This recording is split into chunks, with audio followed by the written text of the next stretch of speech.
I'm Jonathan Rogers, one of the game directors on Path of Exile 2. In Path of Exile 2, you can pick from one of 12 character classes. Each character has a combination of primary attributes that they focus on. Today, we'd like to show off a character who specializes in strength and intelligence, the Druid. In human form, the Druid is a spellcaster who channels the fury of nature on the battlefield, a walking natural disaster.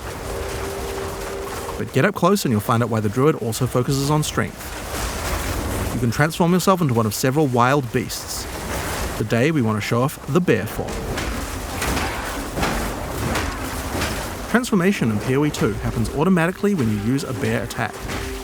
Use Bear Maul and your character will transform into a bear, into a meaty swing. Use a spell and your character transforms back into a human and casts it. Hitting enemies with the Bear's Maul attack will build up rage, which increases your attack damage, so your bear gets stronger with every attack. You can see the glowing runes that indicate rage on your back. Have a lot of weak enemies to take out? This is where you probably want to break out your Rampage. Let out a roar and stampede over all enemies in your path, slamming the ground with your paws. The initial roar generates rage, and then the rage is consumed as you charge along. You can use Rampage by itself to travel a short distance, or do some mauling first to build up some rage and travel a significant distance.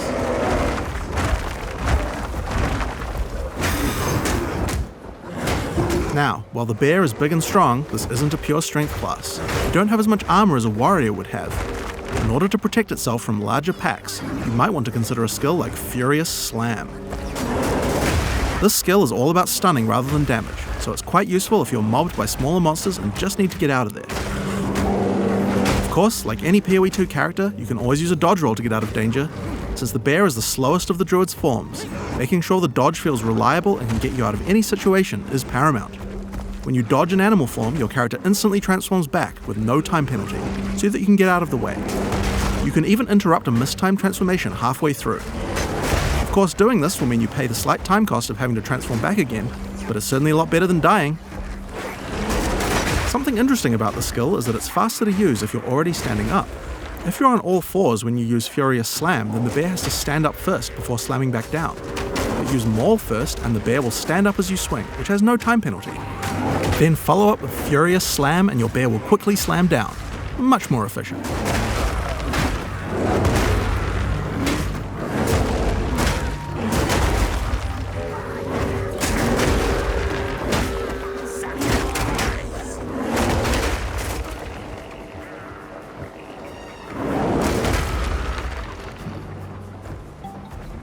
Next up, I want to talk about Ferocious Roar. Ferocious Roar is a bear meta skill gem. It allows you to take any Warcry skill that another class like the Warrior might use and allow you to use it as a bear. I'm going to take the Seismic Cry gem and socket it into Ferocious Roar.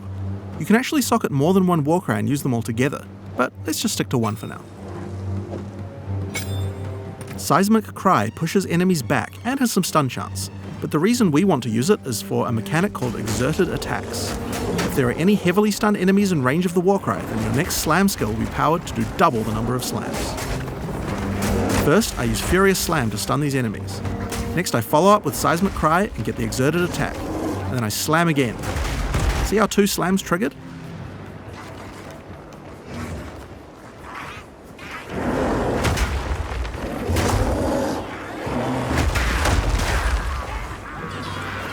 So, that's all well and good, but how about we try that again using Rampage? First, get a bit of rage, slam to stun the enemies, Seismic Cry to get the exert, and then Rampage around to do insane amounts of damage.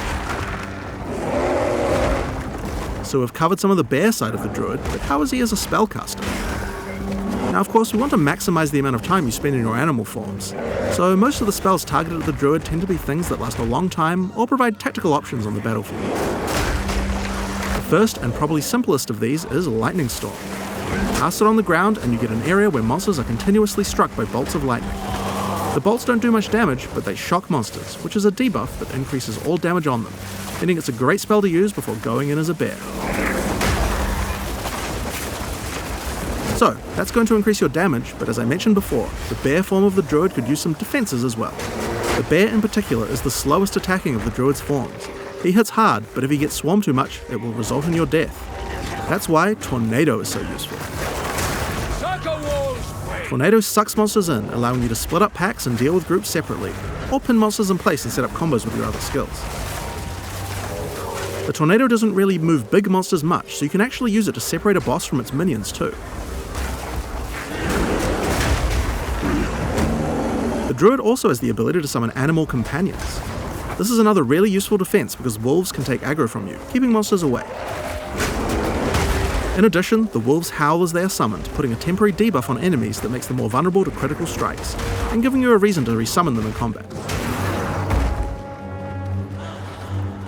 The last Druid spell we're going to talk about today is Volcano. You can cast it quickly like this and it will spawn just a few projectiles. Or you can hold down the button to channel it for longer, which will make it fire a whole bunch of projectiles when it spawns, doing a lot more damage. The Volcano sticks around firing its little projectiles for a long time, so it's another good skill to cast before turning into a bear. Now, the reason you're going to want to turn into a bear after using Volcano is that any slam near the Volcano results in it spewing out even more projectiles.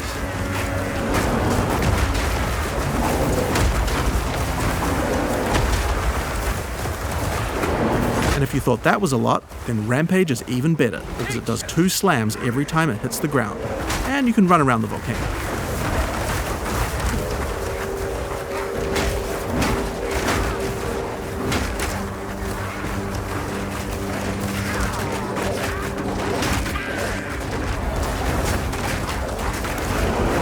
Now, if you've been paying attention, you might have realized that this is going to be extra good with Seismic Cry, which we were using earlier to double the number of slams.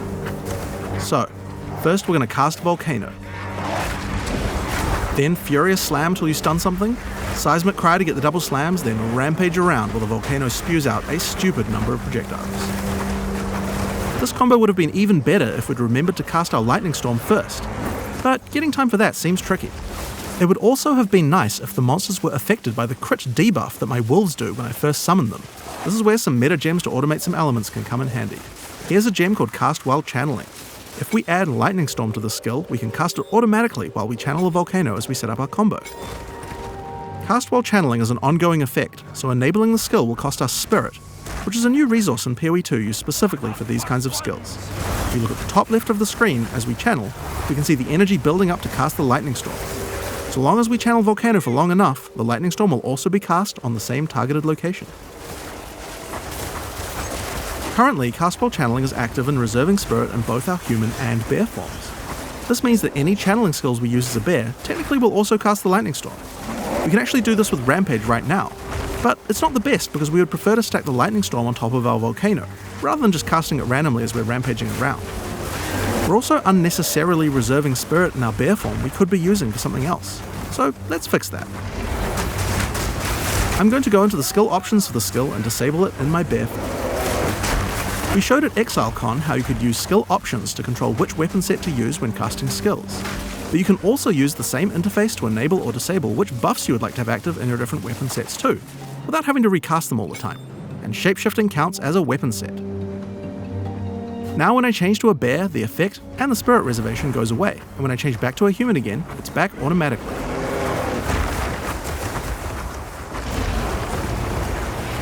So, now that we have some extra spirit available as a bear, why don't we make our life a little bit easier by automating one of our other skills? This is the Cast on Melee Stun meta gem. I'm going to put Summon Wolf in Cast on Melee Stun, so that whenever I stun a sufficient number of enemies while I'm a bear, it will summon another wolf. This is great because usually when I'm stunning, it's because I'm about to do my Exerted Attack Slam combo. When wolves come out, they howl, adding the crit debuff to the monsters, right when I need it. It also helps keep my wolves alive and summoned at all times without me having to do it manually.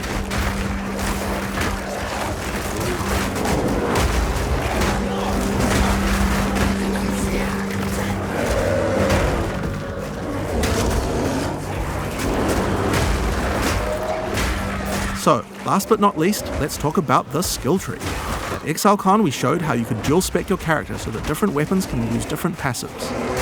Well, as I said before, the bear form counts as another weapon set for specialization purposes, so he gets a tree too. If I open my passive tree, you can see how I'm near a melee damage cluster and a spell damage cluster.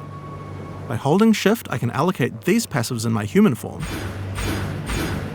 and these ones as a bear. Now, when I change between human and bear form, my passives reallocate automatically. So, here we are at the Blind Beast. The goblins have enslaved a huge behemoth and gouged out its eyes. Now they're sending it in to fight you while they watch. What have they done to this creature?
Suffering ends here. Shameful.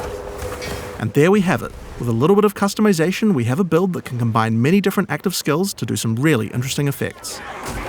At the same time, your skill tree reconfigures automatically at the right time, and your buffs reconfigure automatically as well. You can even cast certain skills automatically. But we also haven't lost the dynamics of combat. Many skills interact with each other, and the ones you choose to use at any different moment depend a lot on what enemies you face or what situation you're in right at this moment. And at just the right time, you might be able to combine all your skills in one crazy combo, get some satisfying screen covering spam, and do some crazy damage. Now, these are just some of the skills targeted at the Druid in PoE 2. We didn't even show you the wolf form yet. There's a lot more to play and experience, and we look forward to letting you guys try it out when we go into beta on June 7th, 2024.